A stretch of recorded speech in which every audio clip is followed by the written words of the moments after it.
Okay, Susan, you see my screen, right? I can see your screen. All right, everybody.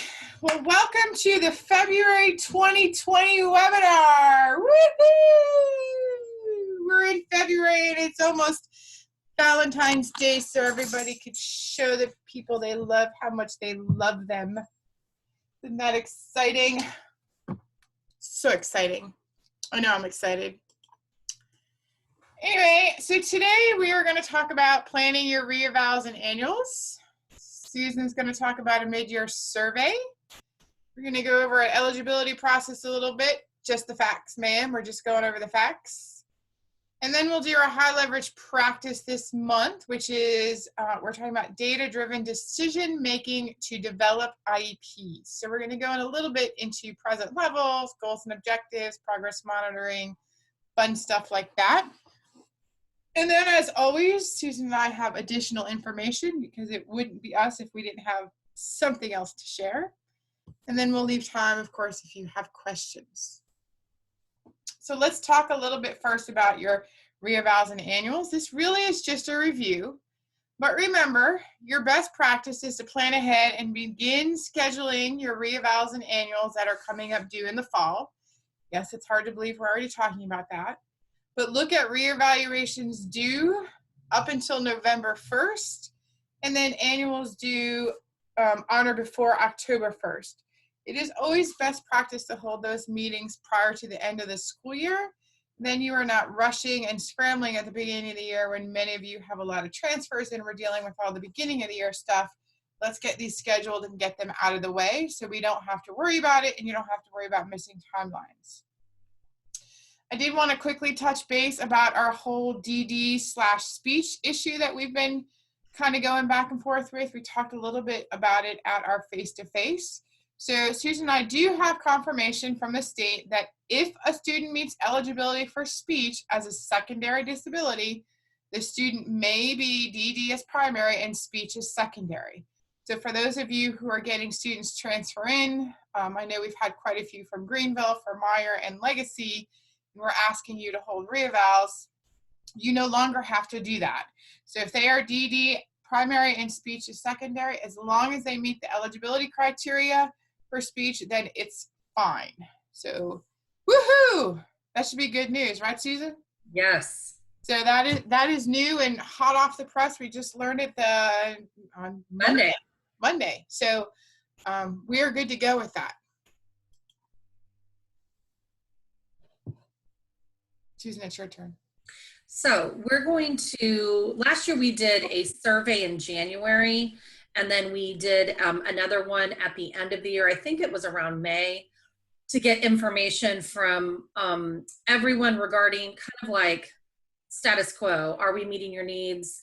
How is our structure of support working for you? What topics do you want us to focus on? So similar to last winter, there is a survey link at the bottom of the slide that we would like for you to complete this survey.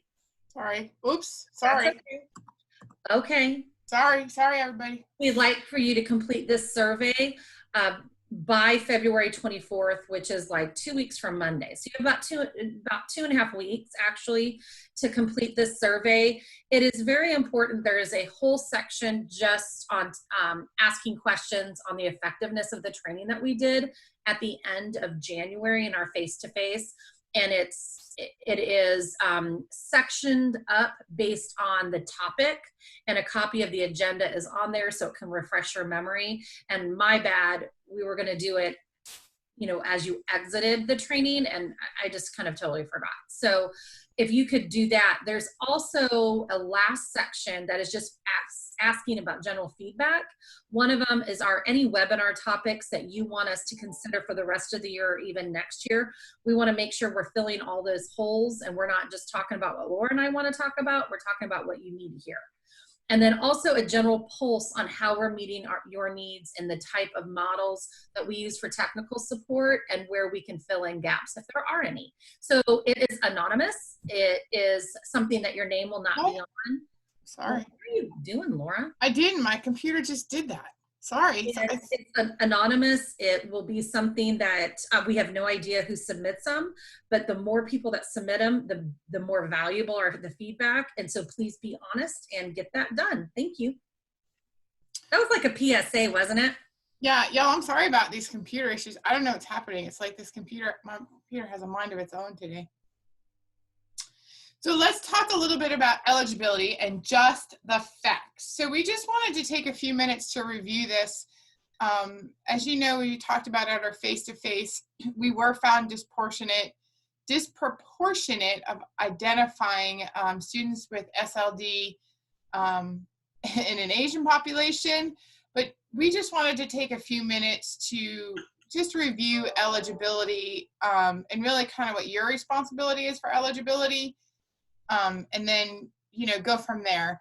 But basically, just as you know, and in case you don't know, there are 13 disability categories in South Carolina. She indicated to me that today was a rough day and that in order to meet but that's that, so whoever's talking, can you please mute yourself, because we heard she had a rough day. In order to meet eligibility under IDA, keep in mind it's two prongs. So one is the criteria for the potential disability, and the other has to be an educational impact. So this has to be impacting them in the general education classroom.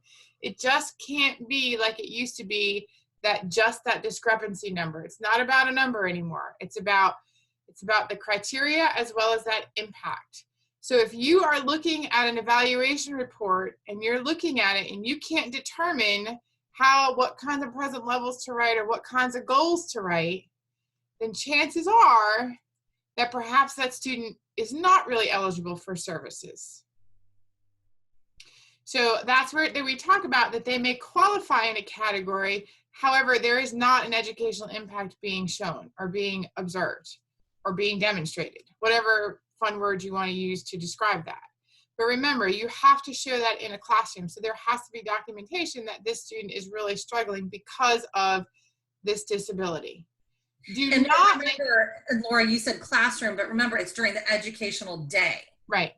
So we've had many discussions where we talk about classroom impact, but maybe the kid can't transition from class to class. Right. During lunch, they can't be integrated into with their gen ed peers because of socialization issues. So the educational impact is in the context of the educational day. Correct. Do not make a child eligible without the two prongs. So we have heard sometimes, well, we gave him an IEP because mom was just really questioning and she's challenging, so we just figured it was easier to give it to her. Now, don't set that precedence in your building. They have to meet those two prongs. Don't kind of fudge stuff or make stuff up just to make them eligible so a parent will get off of your back, okay? We've seen that happen, and we've seen schools get into situations when that's happened. On the flip side, when a child is no longer, has been eligible, just to throw this in, and is no longer showing that educational impact, we have got to be looking at dismissing these students from special ed.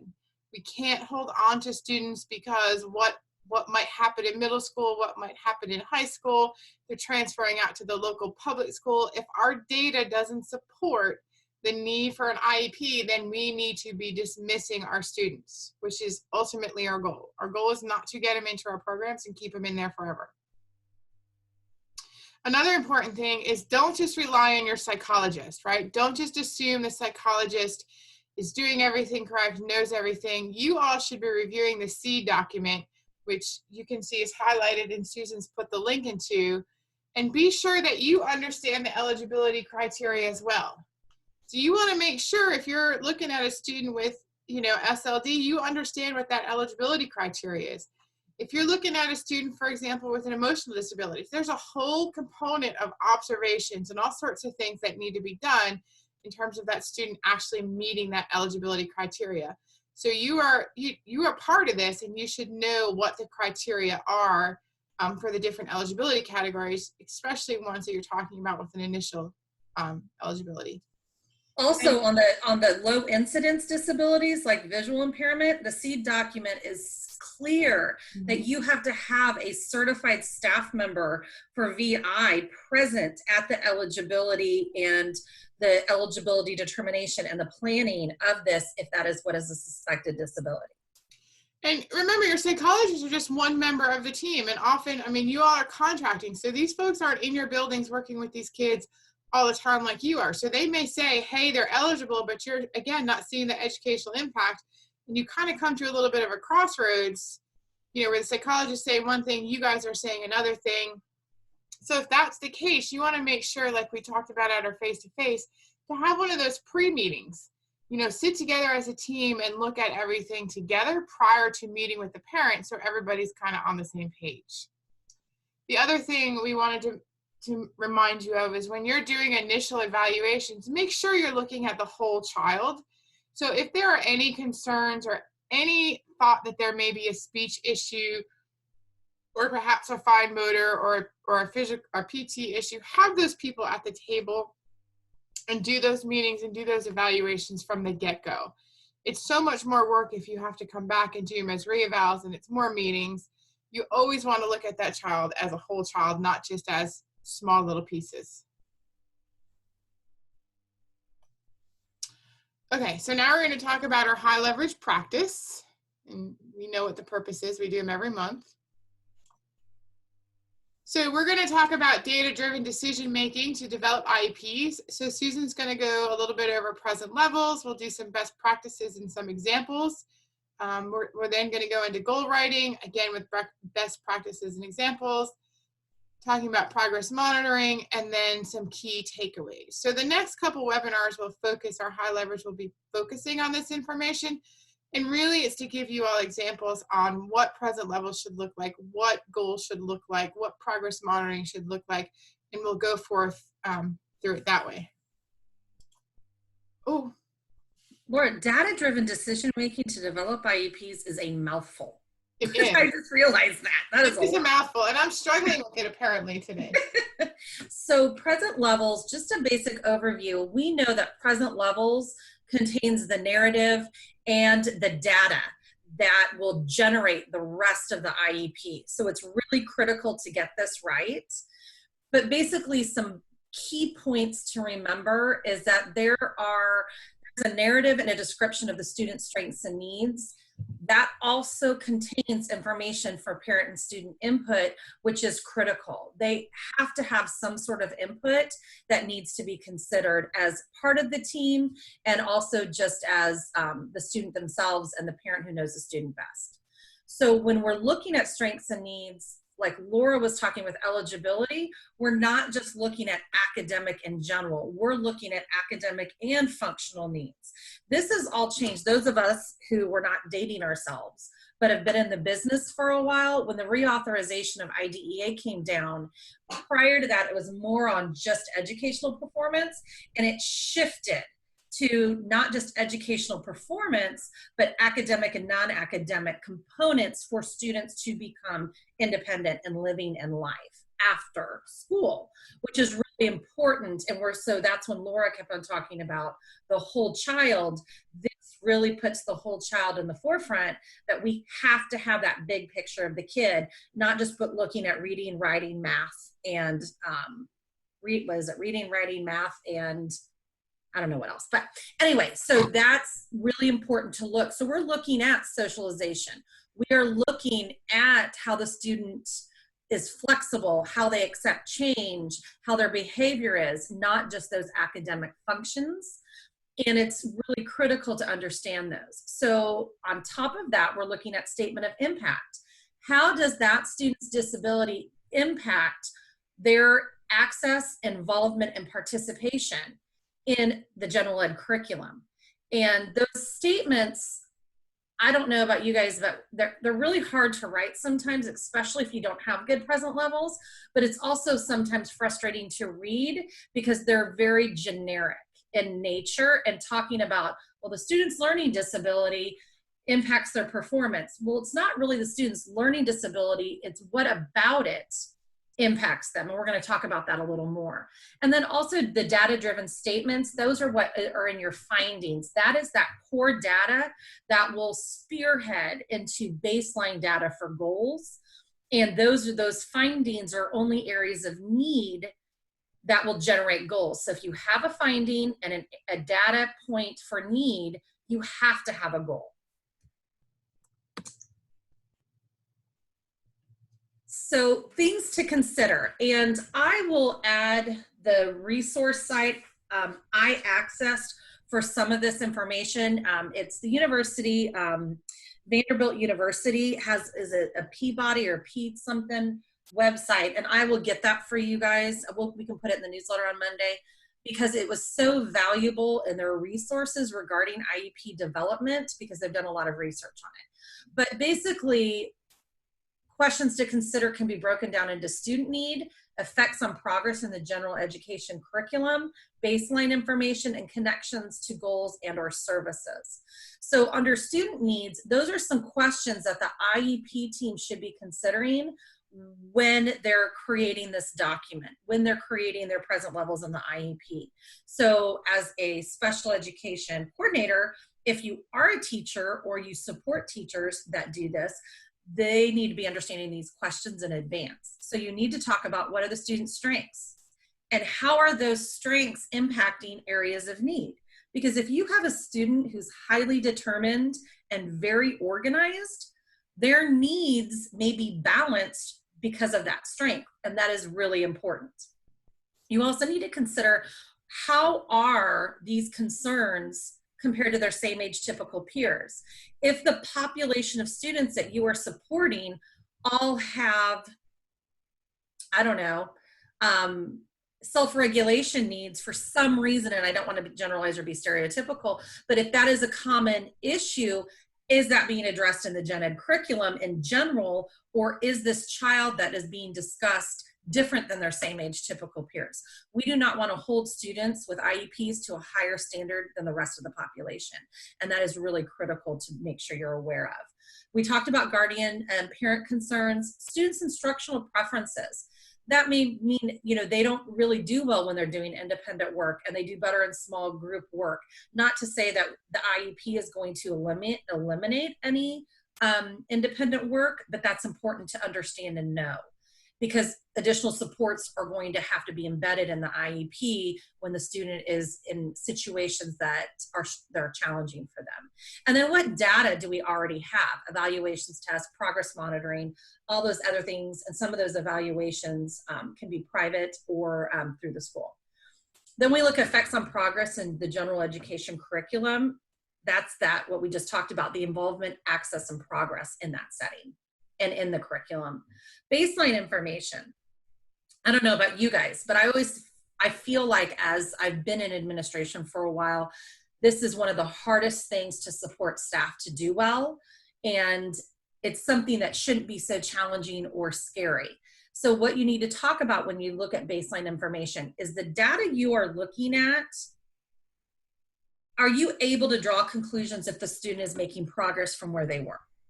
If the data you are looking at, is it specific, objective, and measurable? And we're going to talk a little bit more about that in a little bit, but also, is it something you can collect frequently? And this is what, Laura says all the time. Formal evaluations are important. We're looking at eligibility and continuous moving forward, but they cannot be utilized in the present levels as baseline data, because you cannot give the Woodcock-Johnson every other month. So it's something which must be able to be collected frequently. Not to say you can't use that information in an IEP, but it cannot be the basis of your present levels to move forward and spearhead into goals. And then the final one is connection to goals or services. Is there enough information to develop the challenging, ambitious, and measurable goals? This is tying back to our face-to-face meeting last month when we talked about Andrew and the court case at the Supreme Court, and talking about having ambitious, strong, challenging goals for students, no matter what their disability or what their certain situation is. And then the final one, is there enough information to determine from that baseline data what services, accommodations, or modifications are required. Just because a student has 30 minutes of inclusion for reading and pull out math last year does not mean that is the status quo. You need to have new baseline data to support what services the child is going to have, just not maintain what they've always had. That's where we get into a big bind in special education, because if a student is struggling, what we have a tendency to do, and I'm saying we because when I was a teacher, I'm not saying I did this proficiently. It was a struggle.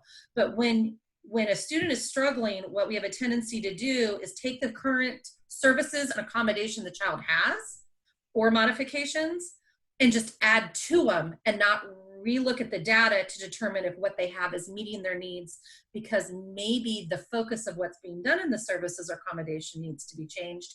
Maybe they need to be changed in the setting that they're in, not just layering on and adding more and more and more.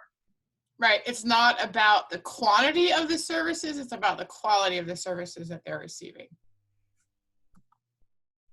So some present level examples, and this is really hard to do. I'm just going to tell you, do a blurb of present levels, because we know that present levels component of an IEP is so meaty. But basically, if you're looking at something with reading, talking at present level, that Sally likes to read and always eager to pick out books. She reads below grade level and scored 15th percentile in her winter 2019 map. So that does not tell me anything about how she's performing with specific skills and how she's performing compared to her same age peers and how that impacts her access to the general curriculum. Now, I love to see that Sally likes to read and that is student input, but the rest of the stuff isn't really telling me anything. Also, remember, Laura and I know that when this is written, it's not always in one box. You know, there's the student input section and all that too, and we get that. So the meatier part is the good example. It's talking about what she likes more specifically, and it's also talking about how she's performing. So it's talking about reading fluency probes, and it's talking about where she reads, and it's talking about how her same age typical peers compare to her performance that are in probes that are reproducible at a frequency much higher than one time a year. It also goes in more and talks about common errors that she's experiencing, the CVC blends, which gives more of a skill set versus just she's not reading. And then it also goes into she requires more time to read text and is not reading on grade level. In class, she requires support for reading fluency to access instruction through text being read aloud and with new key terms being highlighted in the text. What that is showing is her need, and you cannot have any accommodation or modification written into an IEP without that skill set being addressed in the present levels. So right there, an IEP team could spearhead saying, ooh, does she potentially need assessments read aloud? Does she potentially might need also an accommodation of having new terms highlighted on a sheet or presented to her in a format prior to reading them in a text? And then there's also the impact, which is that she's struggling to keep up with instruction when it's delivered through text. So all that together is giving a really good foundation of where she's performing that's measurable. Now, some of these parts could be taken out and put in findings, not just being in the narrative, but this is just kind of a summation of it. Laura, do you want to add anything to that? No, I think that I say no, and here I go talking. Like Susan said, with showing the needs for those and looking at accommodations or modifications. So this is where if you get feedback from me or even Susan, I'm sure she says the same thing, where we're saying you need to justify the accommodations in the present levels. So you need to explain, just like this sample is showing, why they need those accommodations, what's happening in those settings that they're struggling. And even though those present levels here are specific in terms of how many words per minute, you can still have that in your narrative because it does give us a really clear picture of, hey, this is where she's really struggling in reading. And then your findings would be more of the specific data. Mm-hmm. You know, because those those components of the data, those could be an overall global look at multiple probes is the other thing, where you might put more probes or even the summation of them in your findings. The key is not just to have just statements of general performance for like reading fluency or reading comprehension, but you're addressing specific skills within it. So behavior, I love behavior because we all have it, but a poor example of a present level for behavior is Susan cannot, and Laura started adding me in here, so she's, I think, was picking on me. Laura, you're not in here at all. I just hope you know. I know. Well, I thought about it after that. Your name just came to mind when I started to do it. And then I was like, oh, I should go back and change it to my name. But I was like, no, that's good. So Susan cannot keep her hands to herself, and it disrupts others, and she has 5 referrals. Typically, that would be Laura cannot. So really, it should have been. Correct. But we want to make sure that when we're making statements of behavior, to me, the 5 referrals are conducive of that there is a underlining behavior. Not that the 5 referrals are not important. They are important because she's either probably being pulled out of class or maybe she's having ISS or OSS for it. Make sure if that is embedded in a present level, that is never a goal. Referrals or work completion really should never be a goal because there's an underlying skill set that needs to be supported. Like, why are they getting the referrals? Is it because Susan can't keep her hands to herself? So then the good example underneath it is Susan requires teacher support, verbal and nonverbal, to complete work independently. It goes on to talk about how often she's observed out of her seat, how often she's observed touching others, and then also how much teacher prompting is required that was observed. That she, in the last few sentences talk about Susan's ability to work independently requires teacher support in the form of prompting and reduced visual stimulus when doing independent work. That to me is a ding, ding, ding. What accommodations can be embedded to help Susan be more productive in keeping her hands to herself and more on task when she's working independently.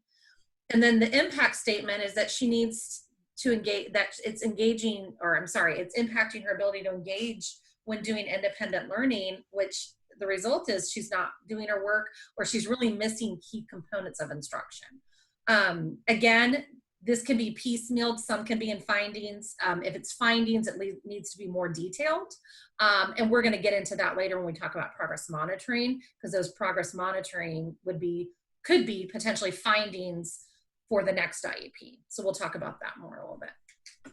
And I think this is an area where we see the biggest struggle is behavior, that we're seeing things in present levels such as, Laura is off task or Laura has difficulty paying attention. Well, okay, but this is where we might say we need more data, like how often, what are the observations? So that's a little bit, this is an area of the behavior I think is a struggle for everybody, not just our district. I think it's a struggle for everybody. It's been and also I would argue if we're making statements that Laura's off task, what settings are she off task and what does off task for Laura look like? Right. And we really don't have enough time to go in what off task for Laura looks like. So let's go on to goal writing. Yay. So just like Susan said, you'll see how all of this, and you should see all of this in the IEP ties together. So the information for your goals is going to come. Laura, can I interrupt you for a second? Yeah. One thing I forgot to mention, just because of the time and the space that we had on those slides, none of the positives were addressed. Oh, yeah. And what we don't want to see is a present level for an IEP that just have needs in math, needs in reading, needs in behavior, but maybe there are some things that this child does really well. And typically those are either not written at all or written in very generic statements. There could be data that is in the strengths also, which is really super reinforcing for parents. I agree. Good point, Susan. And it shouldn't be, Susan is a really cute dresser and always looks nice. Like we talked about, she has a good sense of humor. That's a hard one. Yeah, those are great. But it's just like Susan said, it's that data. So for this behavior, Susan or Salary, let's say, Susan's issue here is only behavior, that academically she's doing fantastic. So that should be noted in the strengths as well. Yes. Good point. Thank you. Sorry to interrupt you. You're fine. So let's talk about goals again. So information for the goals, as we talked about, is going to come directly from those present levels and findings. It all ties together, right? The goals should be based on our skills and the things that have been noted in the present levels, not on activities or scores, like Susan had mentioned, not in a decrease in referrals, not in completing, a task. Like with our transition, we see a lot completing a PowerPoint. So not an activity, not an increase will increase 10 points on their map, something like that. So your baseline should be included in the goal if they're not easily identified in the present levels. If you've made it clear in the present levels and the findings, the current baseline, it's okay, it's not in the goal, but it has to be in one or the two places. Goals should have a clear ending point. For example, by the end of the IEP, by March 2020, whatever the IEP ends, something like that. So they should have an ending point. Keep in mind, I spelled rigorous wrong. Goals should be attainable within 1 year, but we want to make sure we're maintaining high rigorous expectations, right? We don't want to make the goal so simple that a student's going to, master them in the first semester and then have mastered and never have another goal written about it. So we want to make sure the rigor is there in those goals, much like Susan had referred to before with the Andrew case. They have to have some rigor to them. We have to have expectations for our student. Do not mention specific curriculum and goals. Don't say, using as measured by iReady or AimsWeb. We don't want to mention specific things because if that child moves to another school or another district, they may not have that. The other important thing is that goals must be measurable. So this is what I always say that Susan says I always say, is that blind man rule, right? So Susan or I should be able, or anybody, should be able to look at a student's IEP goals, know exactly what the skill is, know what tool to measure it on, and be able to perform a quick assessment right then and there. So I call it that blind man rule. I'm surprised you've never heard of it, Susan, because I've heard it in like every district I've worked in. I never had heard of it until I worked with you. Oh, see, we all learn new things. So when we get into progress monitoring, which we will a little bit here in a few minutes, remember, when you're progress monitoring the goals, it should be the same assessments that you use to collect the findings, right? We have to compare apples to apples and oranges to oranges. We don't want to have one thing used in our findings and then something totally different used in your progress monitoring for your goals, and you're not comparing where they were to, where they are currently. The other thing to be careful of those assessments, and I'm sure Susan will touch upon this, is please don't have every finding in your present levels be from like a teacher checklist or a teacher made assessment. That's not good. We need the actual data. Even if it's for an initial evaluation, the general ed teacher should have data and things that they've done. So we should have more than just a checklist. Another important thing is the goal should change each year. We shouldn't see the same goal from year to year with only one small change in every IEP. We do see that quite often. Again, that's not specific just to our district. It's in every district I've worked in, and I'm sure it's in every district Susan's worked in. That we just see, they'll go, their goal is they'll improve from a second grade to a third grade level, and then the next year we see from a third grade to a fourth grade, and everything's still the same. So remember, that data is what's so important to keep up with. So just one more thing on the tool that you're using to measure the progress in the goal. Like Laura said, the checklist component, if you are creating something that no one else would have access to, if it's like, I've shared with some people, some like social skills rubrics that can be adjustable for individual skill sets or students.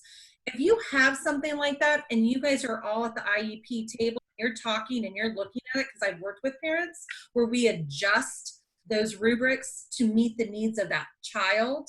When we look at that, why you can load it up because it is a measurement tool, or there needs to be description of clear areas you're measuring.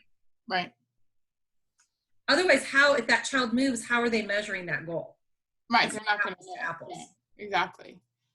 The other important thing is if a student isn't making progress, so you're doing your progress reports and we're seeing, slow progress or no progress, y'all teams should come back together to discuss and review those goals and that data. Maybe something needs to be changed or tweaked. Maybe the goal was, not appropriate at this moment in time, and we need to look back at a previous skill or a prior skill that they're missing. So you want to make sure that those teams are reconvening if you're not meeting the goals. You don't want to just, and that again goes back to the entry case, you don't want to just keep having goals go on if they're not making any progress on the goals. So here's some examples of a reading goal. So Sally will improve her reading decoding skills as measured by MAP with 85% accuracy on 3 out of 5 opportunities. I don't even know what that means. So you can see that the few things that would kind of be red flags for us. One, we're using MAP, we're identifying something specifically. I don't know what 85% accuracy on 3 out of 5 opportunities means. And how is she going to improve her reading decoding skills? What exactly are you looking at? And is MAP approved to give at least, how are you measuring progress and at least 5 opportunities? Most schools, I think 3 times is the max that it's allowed. Right. MAP is usually only given 3 times a year. And that's not a good progress monitoring because it's only given 3 times a year, right? Is there a subset of decoding skills? I don't think they have language skills on one of them. Right. I agree with you, Laura. Yeah. We both agree it's a poor example. So a better example might be by the end of the IEP, given a list of 20 unfamiliar consonant vowel consonant words such as cat, hat, fat at the 1st grade level. So we're establishing our baseline, even though if you recall from a few minutes ago when Susan went over the present level, that was already in that baseline data. So you see how the present levels that were written here are tying into the goals. That she will correctly read 19 out of 20 of the words from 8 out of 20 on the first attempt as measured by curriculum-based measurement or assessment. That leaves it wide open for what you use, which is fine. Just make sure, like we talked about, you're comparing apples to apples when you're hitting that goal progress and that progress monitoring data. If we look at behavior, again, you can see how nicely these tied into the present levels. Because here, students keep her hands to herself 100% of the time as measured by teacher observation. We see a lot of these types of goals in IEPs for behavior. She needs to, pay attention or time on task. But again, what does that look like? So keeping her hands to herself, what does that look like? And the other thing about behavior goals is to remember, if Susan's not keeping her hands to herself at all, she's not going to go from not keeping her hands to herself at all to doing it 100% of the time. Behavior just doesn't work like that. So you can't go from having things happen a lot to all of a sudden it just going away. I don't think as an adult can keep my hands to myself 100% of the time. Right. You have to sit as a team and discuss what can you live with. So again, here's some criteria by the end of the IEP when given verbal or visual support. If you remember in the present levels that Susan talked about, there was information about that verbal and visual support. So we want her to complete her work with a calm body. So instead of just saying keep her hands to herself, it's a calm body. And then we put what that looks like. She's sitting at her desk, her hands are to herself. And we want to go for 20 minutes as opposed to the 10 minutes she's doing now, with no more than 2 verbal or visual reminders as measured by either behavior checklist or a performance assessment. So, she's getting that work completed, things like that. So the other thing that I love about this example is my rule of thumb, and I was an ED self-contained teacher for a while, you do not do behavior goals in a negative. Correct. You do what you want them to, what you want to see them do, not what you want them to eliminate. And behavior plans are written in the same capacity. So keeping her hands to herself is what you don't want her. You want her to keep her hands to herself because she's touching others. So the way that this is written with the calm body, it's describing replacement behavior. And that is ideal because No parent wants to hear all the things their child is doing that's wrong. They want to know what their child should be doing and how we move in that direction.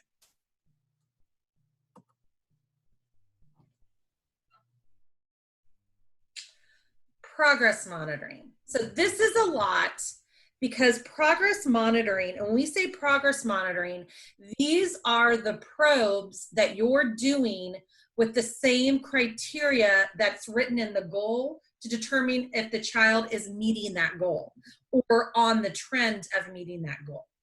So there's a lot of just foundational information about it that is best practice. And there's clearly, I hate to say it, but there's a right way to do it and a wrong way to do it. So basically, the IEP team, their job is to make that decision about what kind of data is going to be collected, how it's going to be collected, and what modality and how often. It is not the special education teacher or a school psychologist or an administrator saying, Susan's going to have this checklist and we're going to look at it once a month. It's really the job of the team to determine that. That is part of a goal. So the best practice is, and I think we've touched a lot of these points already, but it's objective, meaning it's numerical data. It is not someone's gut reaction or what they perceive as happening. The data has to be collected frequently. The rule of thumb is for every, like if you're doing if every 9 weeks you're reporting progress for an IEP, you would at least need to have at least 3 to 5 data points for that data to be accurate or a good indication of how they're performing. So if you're doing a reading probe, you would need to have 3 to 5 for that 9-week period. Because one probe is how they're doing on one day at one point in time, okay? So you would also, the enriched system does this already for you. It does, once you put in the information, it does a graphic depiction of the trend of the progress of the child. Also, if you have like 3 data points for a reporting period, and let's say one is 19, one's 20, and one's 21, well, that's too easy. One's 19, one's 20, and one's 25. You do not average them. You use the median score, and that's actually outlined in guidelines. So instead of averaging them, which would be a higher score, you use the middle score, which would be 20, if you have 19, 20, and 25. It's when you put all the scores in order and you use the one in the middle, okay? And then you also have to be able to analyze that data to see, is this also something that's trending in a good way? Are we going to shift gears? Or is this our plan, was our plan accurate? The anecdotal data is okay, but not for progress monitoring. It's too subjective and it's really not appropriate for progress monitoring. And then the questions that the IEP team must answer when they're creating these goals, and Laura touched on them also when she was talking about goals, but when you talk about how you're measuring them, what type of things you're using, how often will this be measured, who's responsible for collecting it. There are times, especially with behavior or social skills issues, that not the special education teacher could be collecting the data. I had a situation where I had an administrator during lunch who was collecting data periodically. That person can't just be the one doing it. They have to be trained and understand how to do it. You can't just give someone a rubric and say, hey, fill this out. There needs to be some baseline information for that person. You also have to look at where and when will data be collected. If you always collect behavior data in math class and the kid hates math, your data is going to be really skewed. So it needs to be across different settings if it's appropriate. Obviously, reading data might look different and you might isolate it to a reading class or a reading session. So that's something that the team needs to discuss. And then also how well the student needs to perform in order to achieve that goal, or at what point, if they're not achieving, are you going to come back to the table? And remember, this sounds very overwhelming, but if it's well planned and you have those tools of measurement already established, this is not time consuming or burdensome. It actually, you just do these probes, or whoever else is facilitating it, you get it together to record it. And then you sit down when you write the IEP or your progress monitoring, and all the information is there. all this work is your foundation to write your new IEP or to revisit the current IEP and amend it. And keep in mind, this is the data, like we don't ask you to do progress monitoring and make sure it's in Enrich because, you know, we want you to have nothing else to do. This is the data when you're doing your progress reports, you should be looking at to determine if the student is making progress or not, right? We should be looking at this data, which should be easily accessible. We do have it enriched, but you should have your folders and things on your students.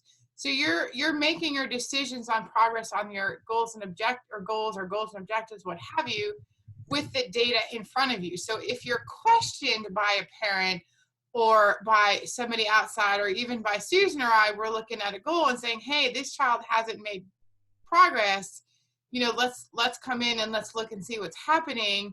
You have that data. Don't just willy-nilly select a progress report without making sure your data supports your decision.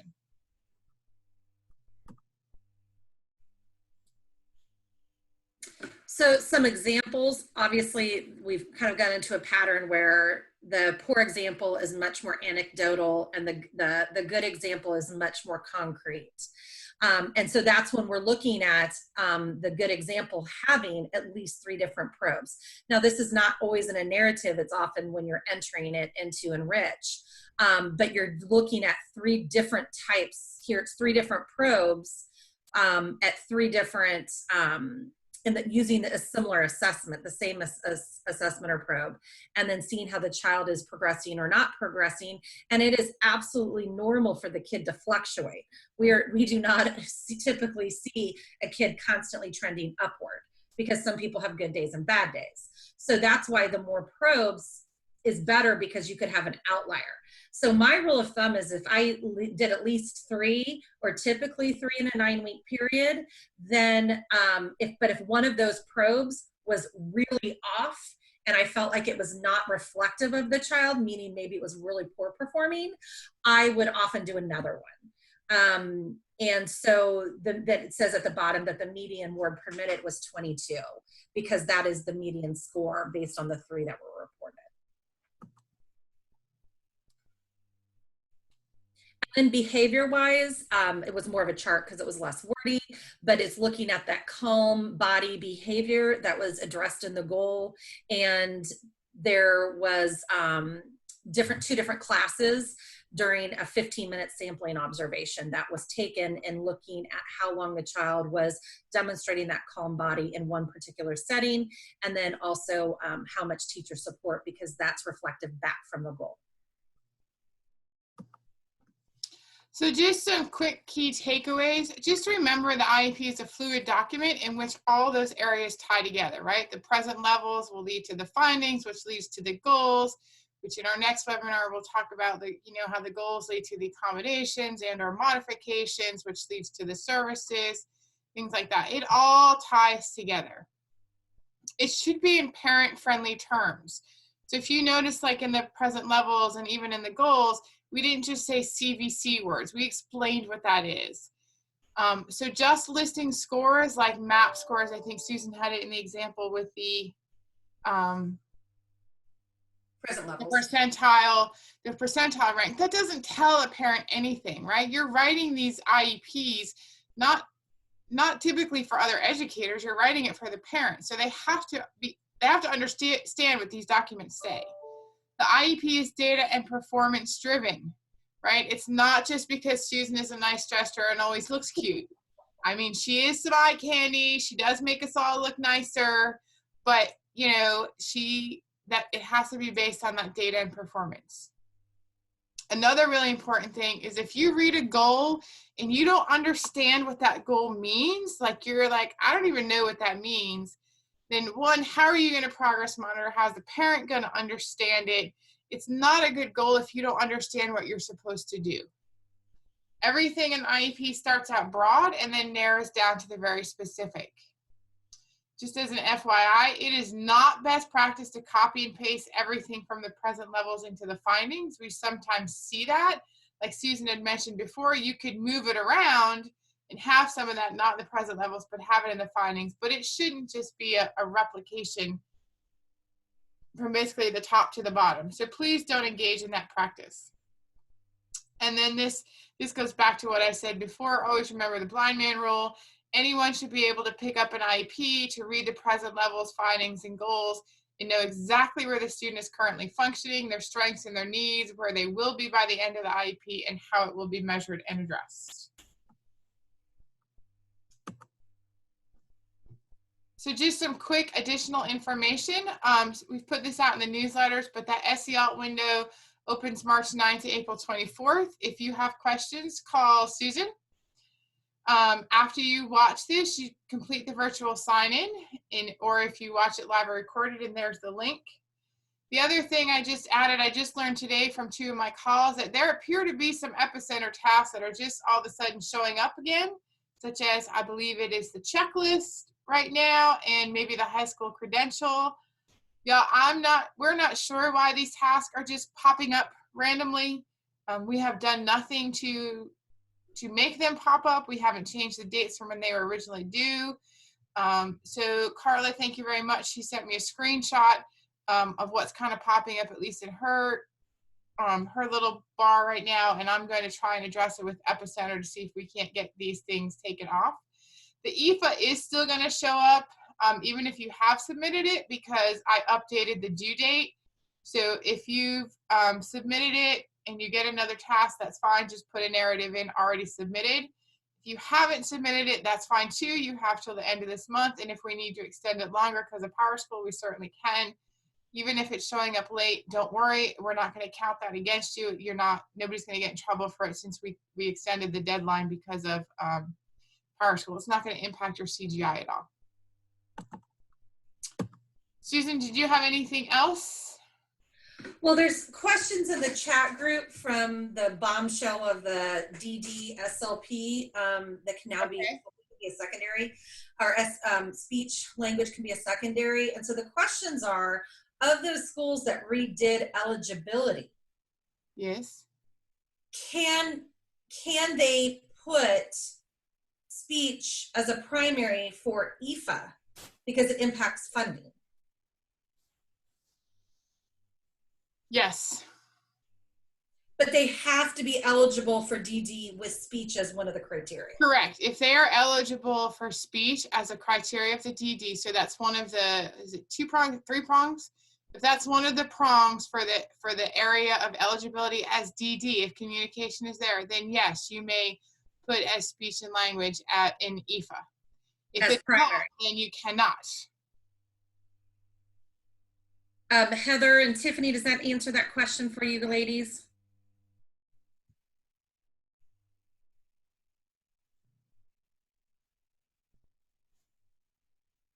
Okay.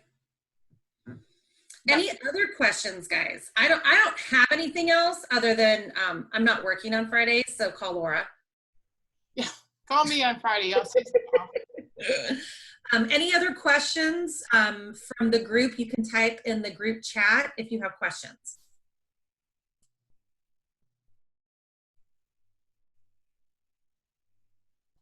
You're welcome, Tiffany. So as Laura said, in the following months, we will be hitting how present levels spears into accommodation and modifications, getting a little bit more into the weeds, and then also talking, I think the plan, Laura, wasn't it, then another month doing how all of that spearheads into services and questions to consider, questions to ask. So please fill out that survey for the winter feedback, because there's also the question of what topics do you want addressed in webinars or in our newsletter or anywhere that you feel is a miss. That's very helpful for Laura and I to make sure we're addressing the needs that you directly have in your schools. Regarding special ed, we're not talking about anything else though. I mean, we do provide therapy, but we are highly expensive. Just kidding. Okay, well, if that's it, I'm going to stop recording and we're going to end this.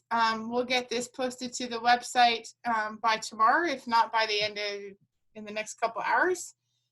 And we can hang out for a second after she stops recording if people, and unmute everyone if people have questions. Yeah, so let me stop recording right now.